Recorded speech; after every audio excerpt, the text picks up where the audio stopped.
Hello, everyone, and welcome back to Scorecard Sports. We have a great night of fights Saturday with UFC 298.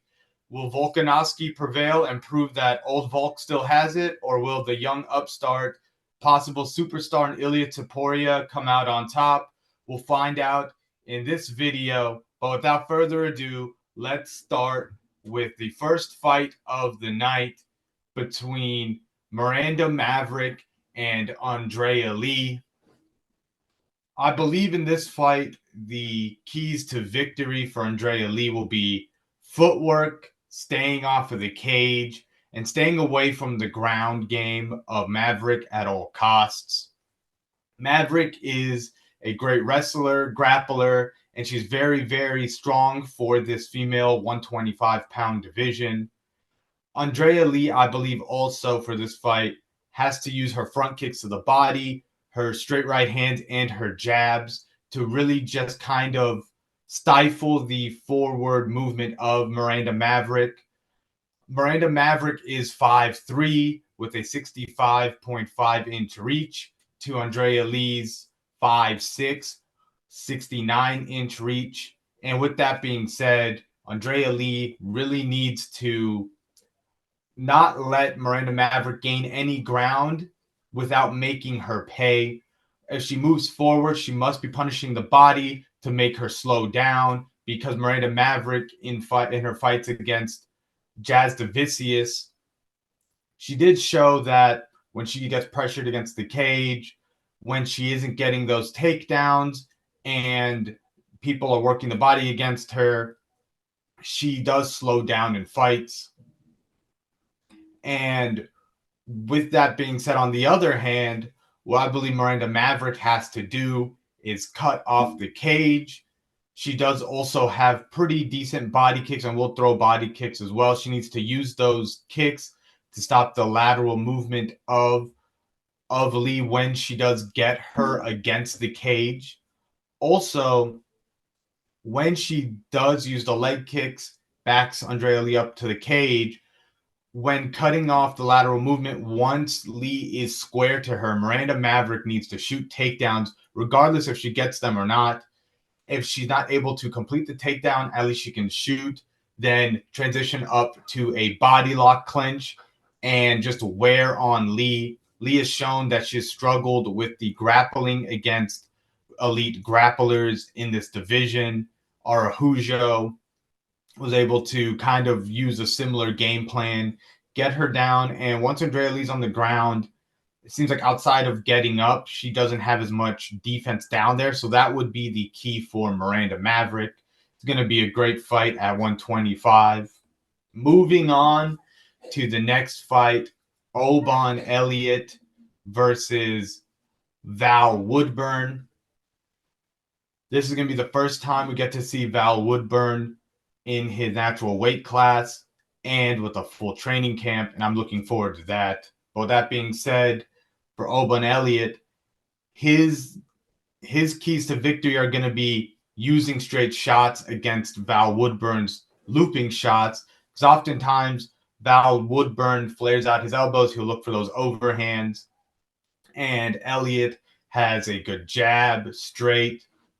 He also has good leg kicks as well. And when Woodburn telegraphs a lot of his punches, when he loads up to throw the overhand and the hooks, the leg kick will be there for Elliot to really start to chip away at Woodburn's base. And also for Elliot, what he needs to do is attack the body of Woodburn. Woodburn is a very heavily muscled guy, and all that muscle needs oxygen to keep going. And with that being said, Woodburn can slow down at times in his fights. So that would be a very good thing for Elliot to do early. On the flip side, Val Woodburn needs to once again cut off the cage as the shorter man, pressure Oban Elliot to the cage, and when he does have him there, look for hooks, because Elliot will like to kind of use his head movement and circle out to the right, or to the right mostly. And with that being said, with Val Woodburn using his hooks, it could bait out one of the elusive movements that Elliot uses a lot, which is the pull counter. But this is where it could be tricky for someone like Elliot. If Val Woodburn is able to pressure him to the cage and use those hooks to bait out the pull counter of Elliot, when Elliot's back is to the cage, there isn't really anywhere for him to go. And Elliot, at times, does leave his chin in the air when he throws strikes. And this is even more so true when he pull counters. And I believe with the fact that he circles right and his pull counters, it could leave him open to Woodburn's best punch, which is the overhand right against the cage. On to the next fight. Josh Quinlan versus Danny Barlow. This is going to be an interesting one as it is Barlow's debut. Barlow has a very long reach for 170. He has a 79-inch reach. And going up against Quinlan, he'll have a 7-inch reach with his arms and a 2-inch advantage in height. And we've seen in Quinlan's last fight against Trey Waters, who is also a very tall, rangy guy for 170 pounds, that Quinlan does struggle against those guys as they're kind of able to pot shot him and really pick holes in his defense, as he likes to keep the high guard to block hooks, but it does leave him open to jabs and straights, which was a lot of what Trey Waters was able to catch him with in their fight. And I believe that's going to also be open for Barlow, who also has a good jab and straight shots. The difference, I think Barlow has a little bit slicker counters than Trey Waters does. And with that, he could use the jab to make Quinlan shell up and to really bait out that big right hand of Quinlan's and just counter him over the top of it with straights, slightly circle out of the way and cut angles, and really make him pay for those big movements. And also with that being said, Quinlan will probably, once he starts to get tagged with those shots, look for takedowns. And Danny Barlow just needs to kind of sprawl again. And when he gets against the cage, dig under hooks, push down on the head, and just look to circle out from those takedown attempts. And on to the next matchup, Zhang Mingyang versus Brendson Ribeiro. This is going to be an interesting fight at 205, as both guys are pretty high-touted prospects. What Zhang needs to do is use his straight shots to kind of establish a range against Ribeiro, who, even though he has an 81-inch reach, oftentimes looks for the takedown and doesn't really establish his range with his straight shots. And on the flip side, Ribeiro really needs to try to drag this fight to the ground and maybe tire out Yang a little bit. But that might be a little hard to do, as Ribeiro has shown that maybe at times he might also slow down as well. Mingyang carries a lot of power in his strikes. And on the feet, I believe Ribeiro needs to be very aware defensively to kind of counteract that. In past fights, he has been tagged when he comes in looking for those looping shots. So this is going to be a good one at 205. On to the next one, Rinya Nakamura, the highly touted prospect out of Japan, versus UFC newcomer Carlos Vera. I know the odds for this fight are very heavy in favor of Nakamura, but this is going to be a very interesting match. Carlos Vera comes from Ryan Hall's 50-50 gym. He's very good on the ground. He has also great footwork. He also has very, very good kicks. And I believe that that's going to be very important in this fight. He needs to kind of use his lateral movement, his kicks, and kind of stifle the forward pressure and offense of Nakamura. And really, he could do something similar to what Alexander Volkanovski was able to do when Islam Makhachev tried to take him down, where as he's going to the ground, he looks for those overhooks and almost tries to turn into him to get top position or to at least set himself up to be on good positions once he does hit the ground. For one thing, though, that I do believe Carlos Vera needs to be very aware of is if he does throw naked kicks without being set up with the hands, he could be open to the very devastating straight right of Nakamura. And for Nakamura, I believe he needs to establish his jab.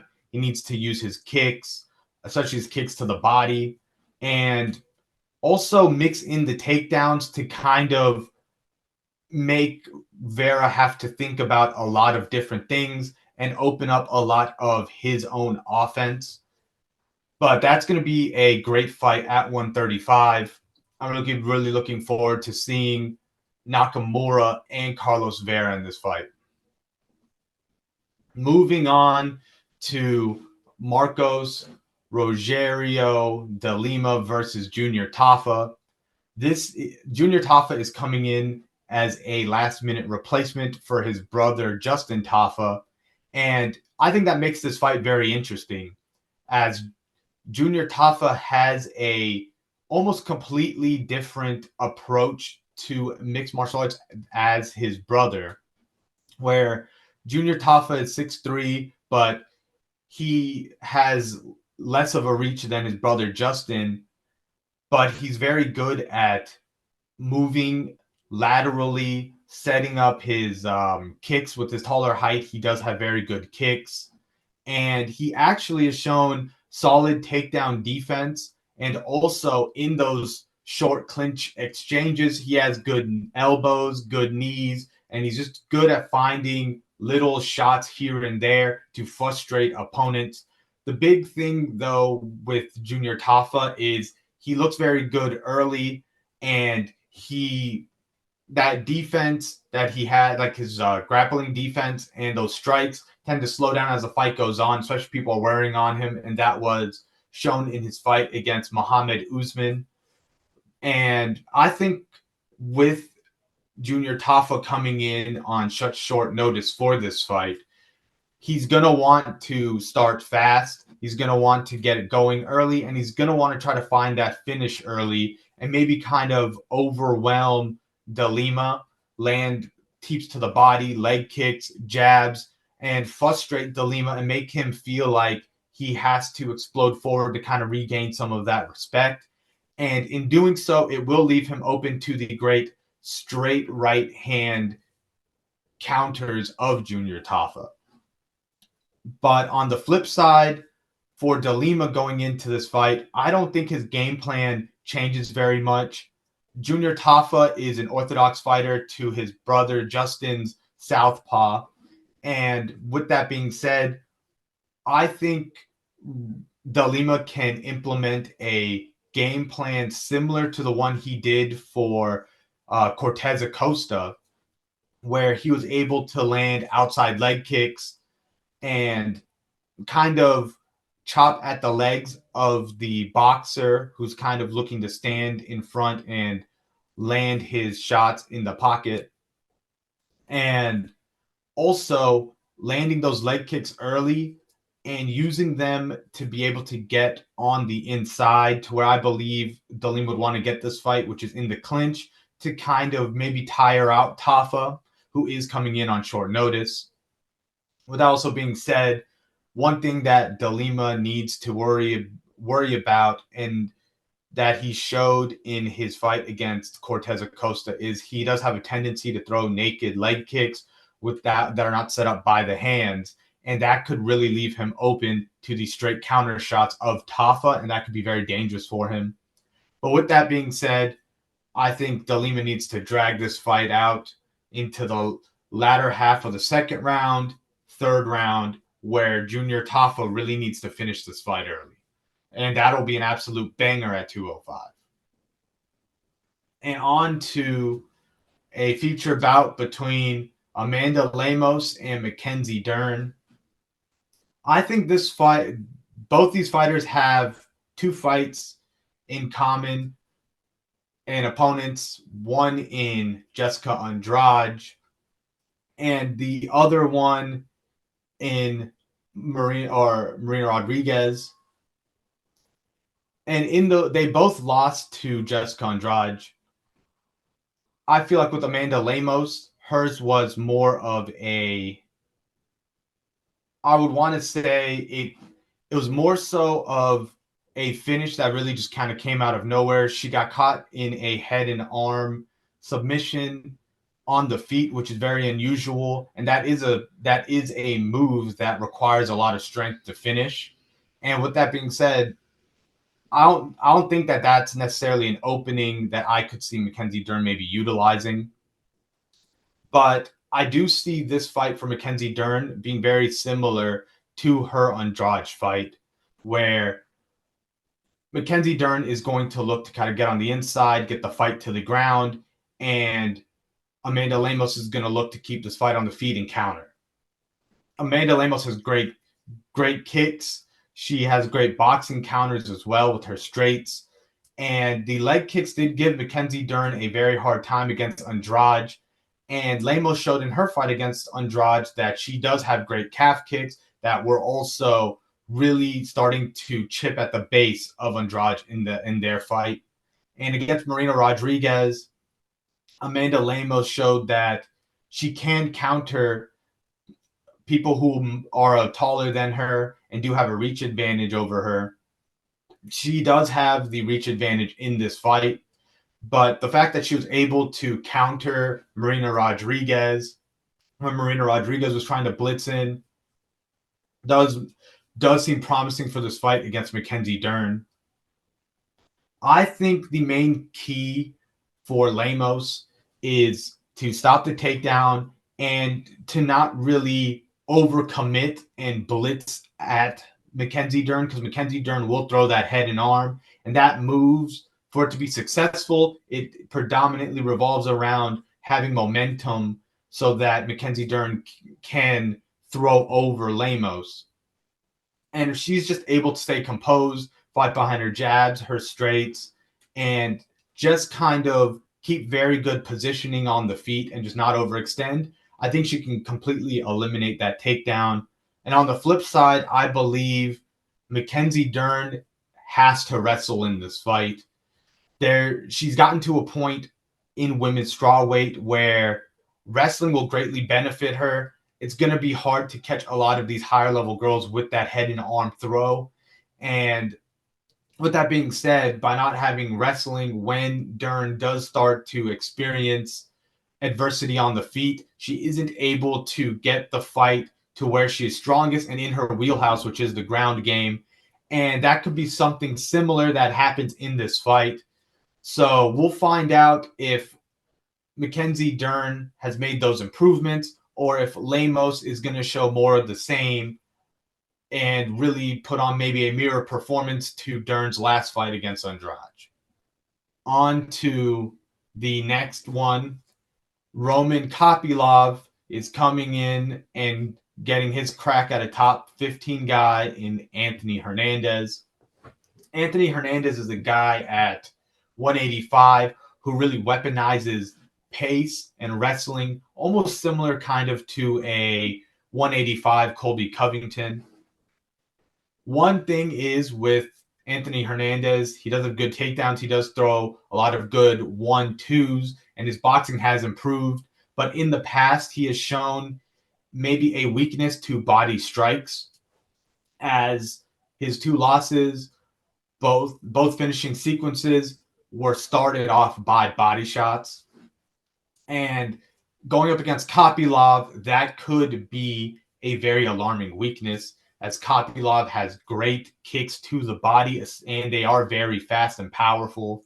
He also has great straight shots, and he's very methodical when he has people hurt, as how he follows up to finish the fight. If Kopylov, the main thing he has to do is stuff the takedowns of Hernandez. When Hernandez gets him against the cage, Kopylov needs to get wrist control, he needs to dig those underhooks, and he needs to circle out and keep moving and really set up those shots. And maybe in those short fighting instances in the clinch, he looks for knees to the body. elbows to circle out and then land kicks to the body, maybe switches stances and does that. So that's going to be the main keys to victory for Kopylov, is really attack the body and then look for the finish later in the fight. Anthony Hernandez, like I said, he's similar to Colby Covington, and the game plan is going to be similar too. Get Kopylov down, ride him out, gas him out, make him have to fight a grueling fight, and just kind of break him throughout the duration of the fight. And that's going to be an absolute banger at 185, and a fight I'm personally really looking forward to. On to a fight with a lot of sway over the future of 135. Merab Dvalishvili versus Henry Cejudo. This is going to be a very interesting fight, as it's going to kind of gauge where Henry Cejudo kind of falls in this hierarchy of the division. He's able to get past someone like Merab. The Cejudo train is going to keep on pushing forward, and he might be able to win the title at 135. But with that being said, I think he is going to run into a lot of problems with Merab. Merab is very big for 135, and I think what Merab has to do in this fight is he can't try to take down Cejudo in open space. Cejudo is very good at wrestling in open space. The advantage would be to get Cejudo to the cage and really try to use his size, clinch him up, almost like what he did against Jose Aldo, and look for takedowns there. Also, Merab has shown in his fights that he is starting to become harder to hit. He has good in and out movement. He has a good 1-2, and I think he needs to utilize that in this fight as well. And overall, just fight like a bigger, stronger opponent, and just kind of pressure down Cejudo. And on the flip side, Cejudo has to stay off of the cage. He has to stop the takedown attempts of Merab. And like what he did against Aljamain Sterling early in their fight, he has to use leg kicks to kind of pressure back Merab and bait out those takedown attempts from Merab, and really try to counter up the middle with his great uppercuts and knees.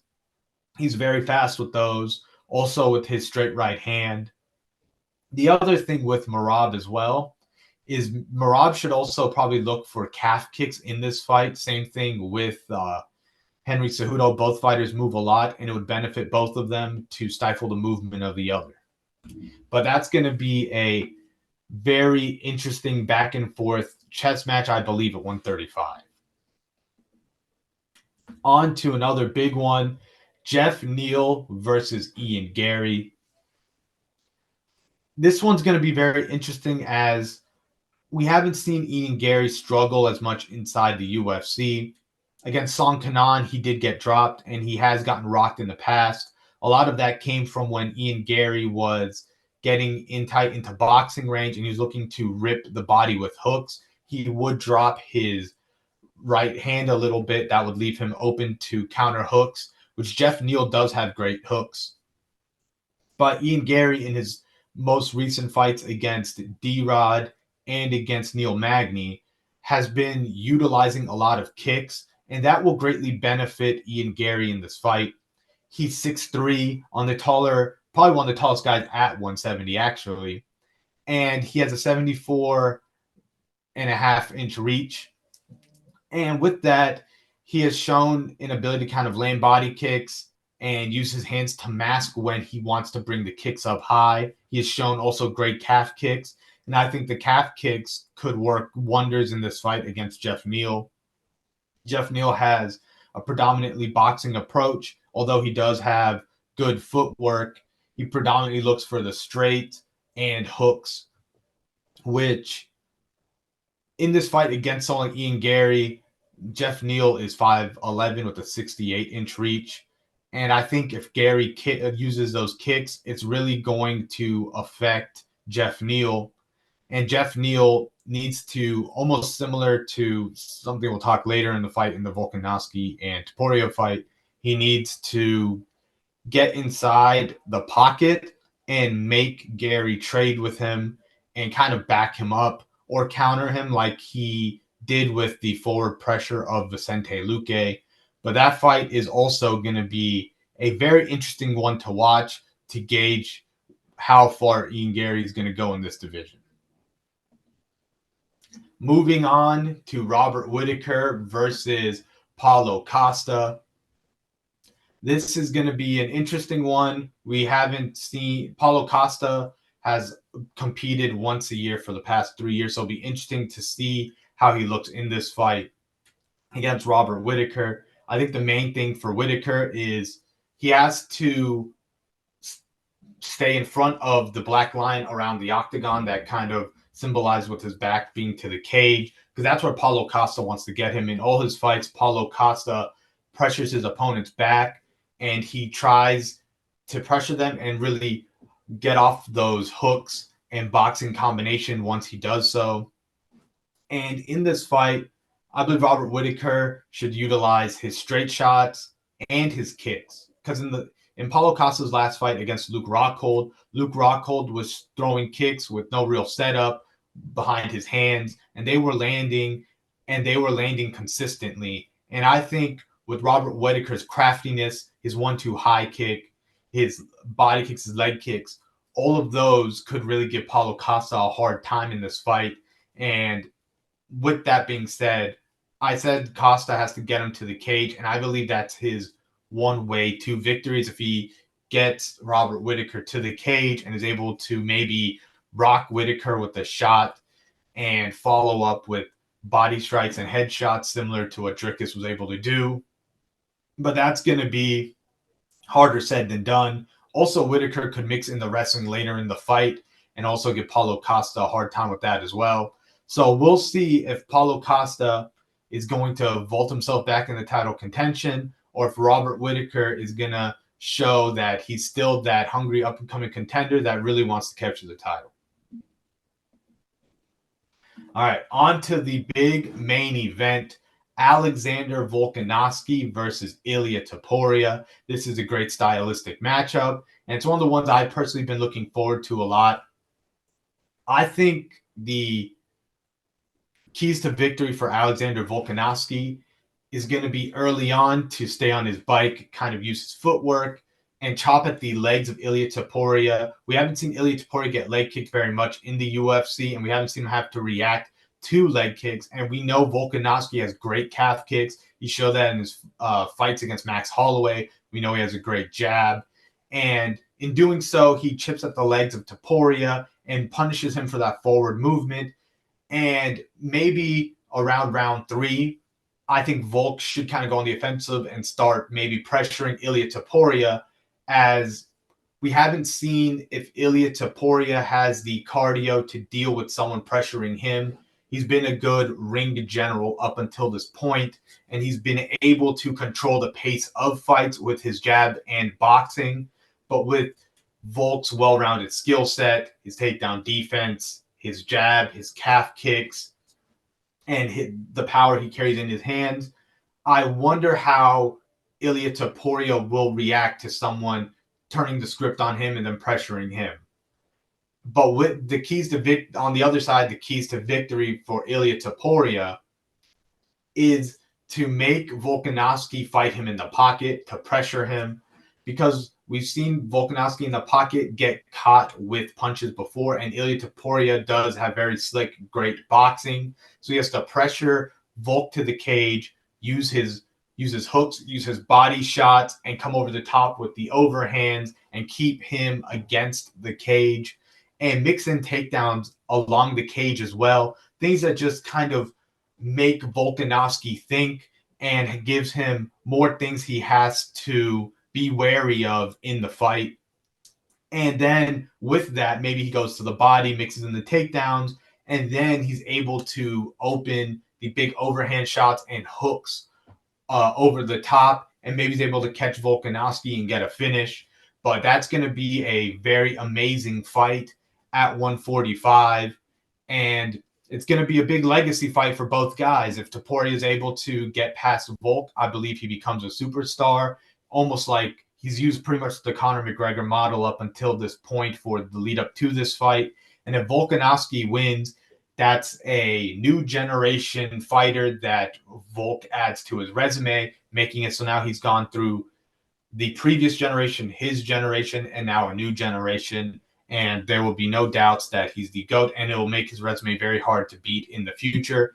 But with that being said, let me know what you guys think in the comments below. Who do you guys think is going to win? What are the fights you're looking the most forward to? Let's get a conversation going. Let me know what you guys also think about this new style of breakdowns I'm starting to utilize.